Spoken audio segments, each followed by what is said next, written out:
Hello guys, itong lake na to, nilakad namin mula dun sa parkingan namin. Almost 2 hours. Grabe ang layo, you know.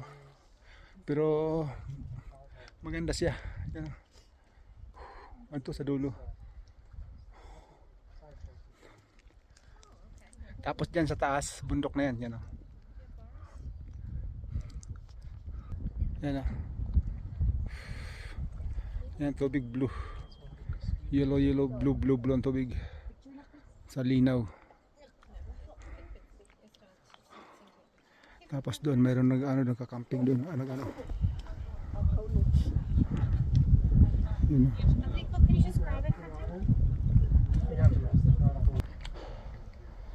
Grabe, ang ganda ng tubig. Brabayag.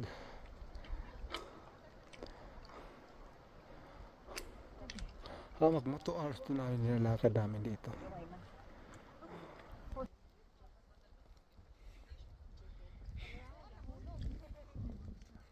Tapos andyan, bundok na rin hapon dyan. Oh.